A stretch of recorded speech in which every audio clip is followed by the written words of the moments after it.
Nuevamente reunidos, esta vez debemos tratar un tema acaso mucho más importante que otros, por cuanto el grueso de pacientes no muestran síntomas. Las arterias, como ustedes conocen, son elementos fundamentales para nuestro organismo. Se encargan de llevar nutrientes, se encargan de llevar oxígeno, se encargan de llevar sangre, pero muchas de estas se alteran, se enferman bajo un proceso llamado aterosclerosis. Una variante de esta aterosclerosis es la enfermedad arterial periférica, que consiste en la alteración de las arterias que no están en nuestro corazón, sino que están fuera del corazón. Vamos a manejar esto de manera adecuada, por cuanto si esperamos que haya síntomas, será muy tarde. Esténse atentos al módulo que vamos a desarrollar entonces. En este módulo vamos a tratar enfermedad vascular arterial periférica, un enfoque práctico basado en las evidencias disponibles. La agenda incluye prevalencia y factores de riesgo, aspectos generales, fisiopatología, aspectos clínicos claves, algunos métodos diagnósticos importantes, el pronóstico de la enfermedad y finalmente algunos tópicos relacionados a estrategias terapéuticas. Iniciemos nuestra discusión con la prevalencia y factores de riesgo. Está claramente establecido en la epidemiología que la prevalencia de claudicación intermitente varía según la edad, es decir, a mayor décadas de la vida, mayor prevalencia de esta sintomatología muy clásica de lo que significa enfermedad arterial periférica. Nos referimos al dolor despertado por el ejercicio a nivel de miembros inferiores y que rápidamente mejora con el reposo. De manera tal de que se calcula que en Estados Unidos por lo menos hay entre 8 a 10 millones de pacientes afectados de esta entidad y que solo el 10 al 30% tienen esta claudicación. Lamentablemente esta sintomatología, que es muy clásica, no se presenta en el grueso de los pacientes.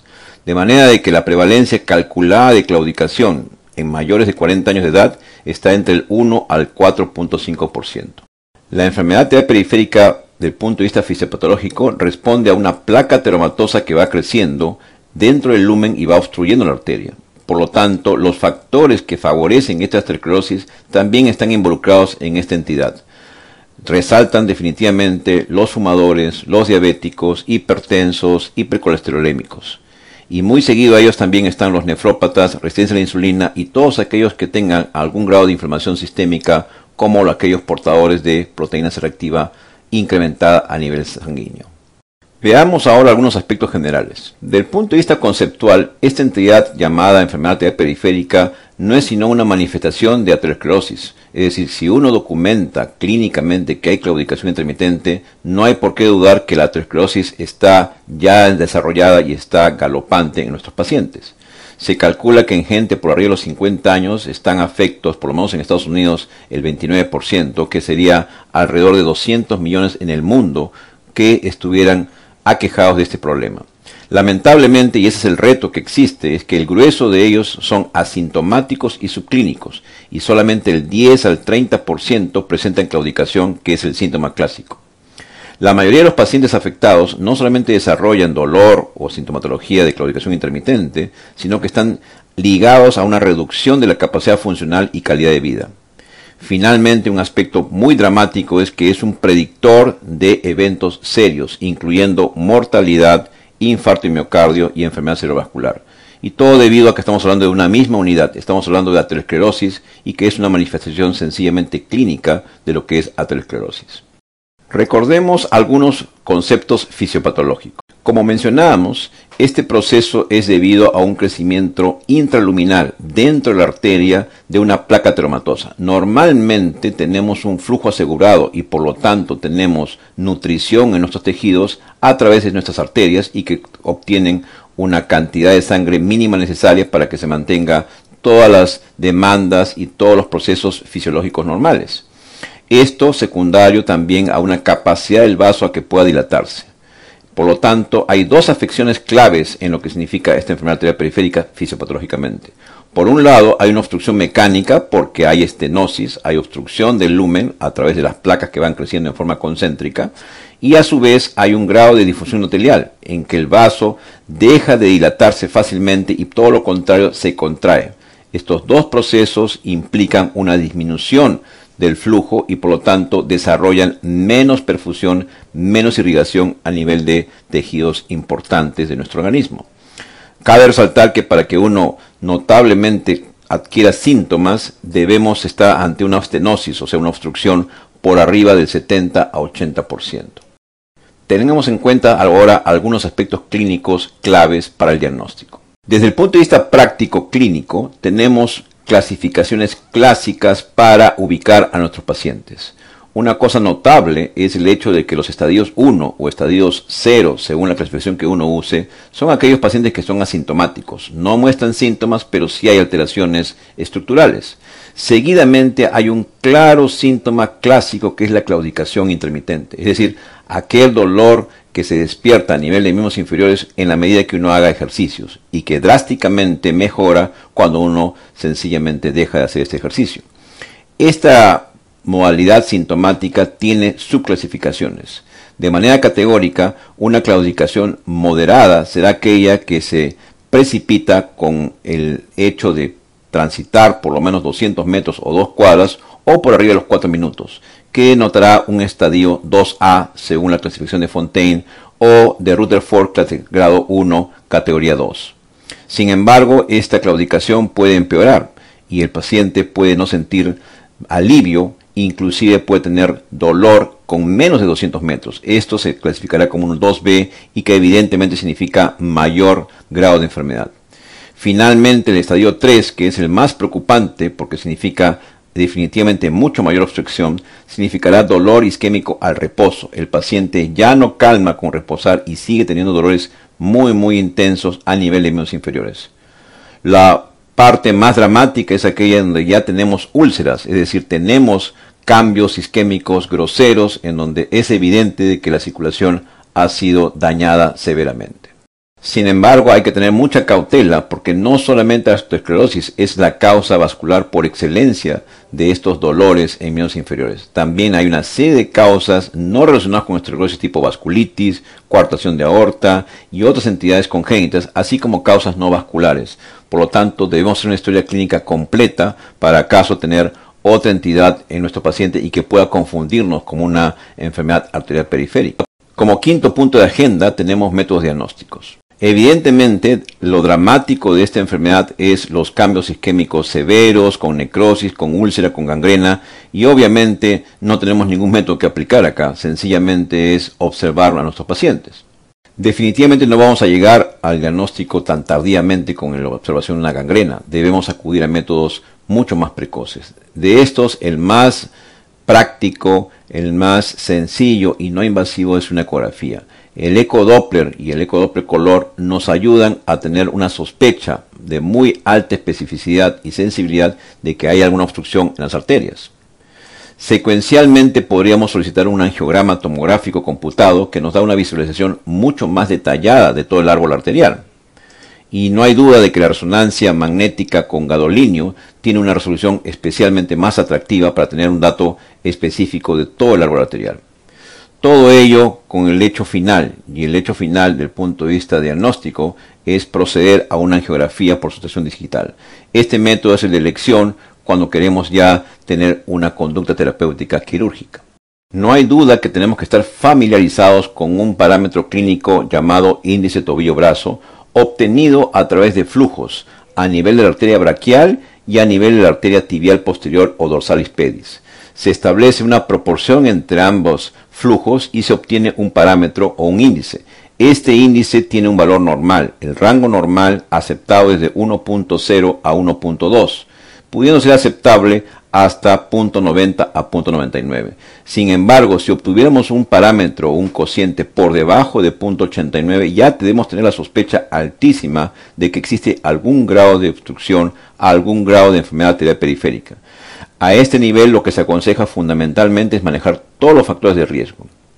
Sin embargo, si este parámetro desciende por debajo de 0.79, esto indicaría una obstrucción más que leve, sino moderada, y por lo tanto requiere ser evaluado por un especialista de rutina.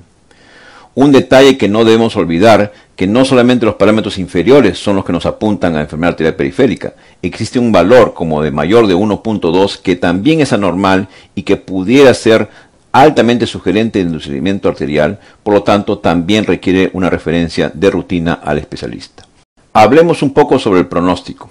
habíamos detallado sobre cómo obtener este índice tobillo-brazo. Justamente este parámetro, que no solamente da diagnóstico o sospecha diagnóstica, también guarda estrecha relación como pronóstico de mortalidad por toda causa.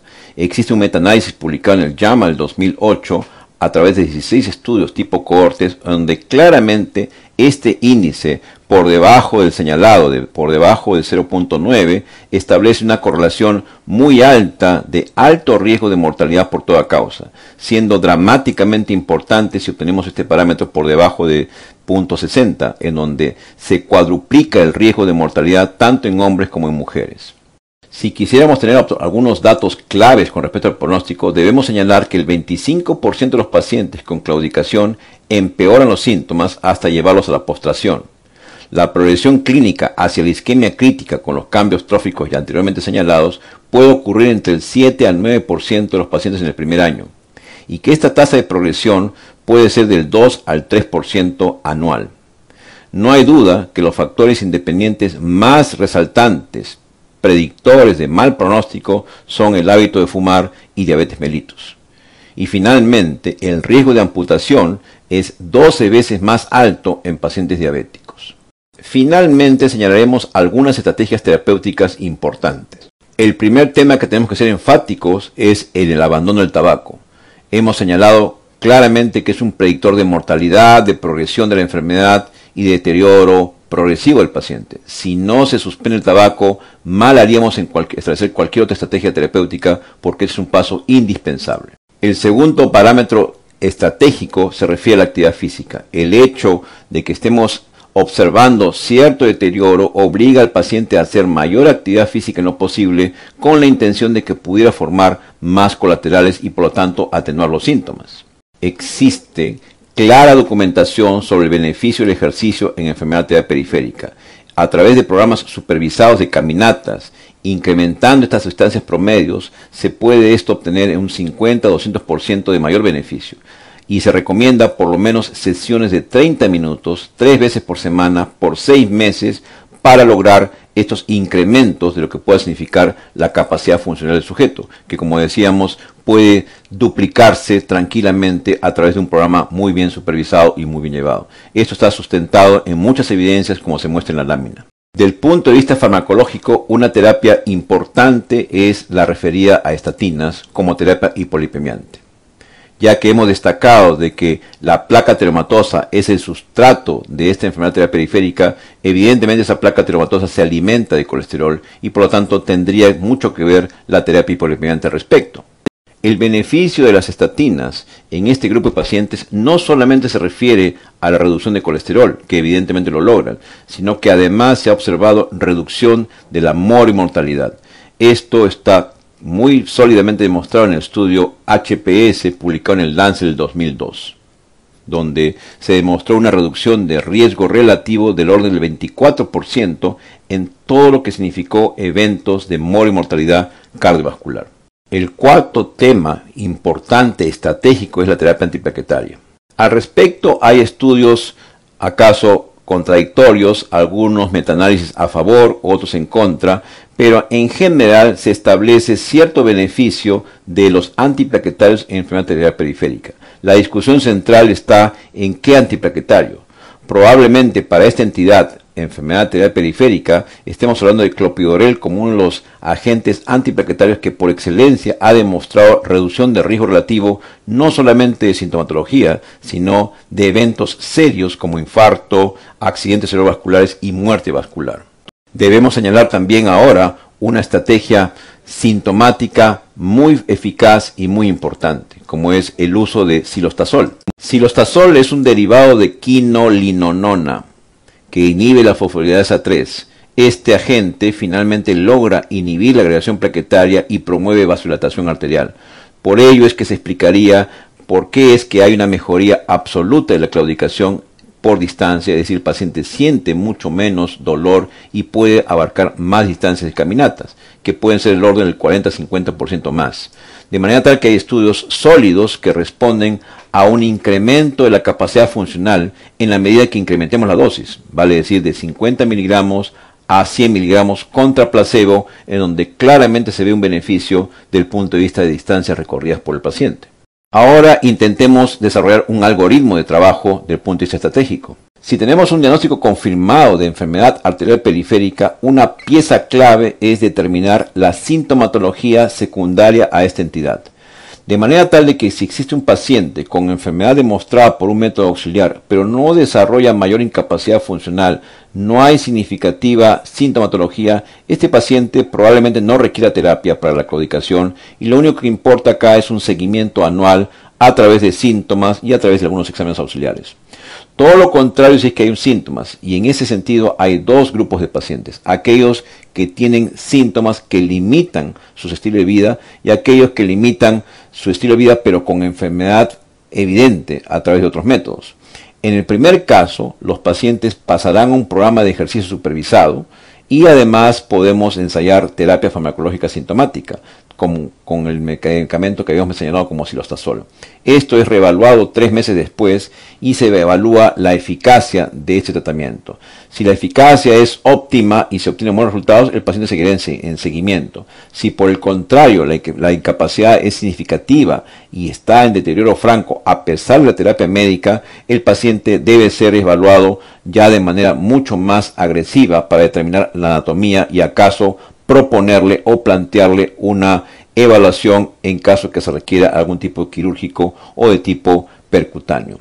Los pacientes que tienen síntomas, pero que limitan el estilo de vida, pero que tienen evidencia de enfermedad, ahí directamente debemos explorar la anatomía para saber si tenemos acaso que intervenir quirúrgicamente o a través de un método percutáneo. Bueno, hemos acabado nuestra agenda de discusión, esperamos que haya sido de gran utilidad y está en ustedes que lo apliquen en su día a día y nos vemos en el próximo módulo.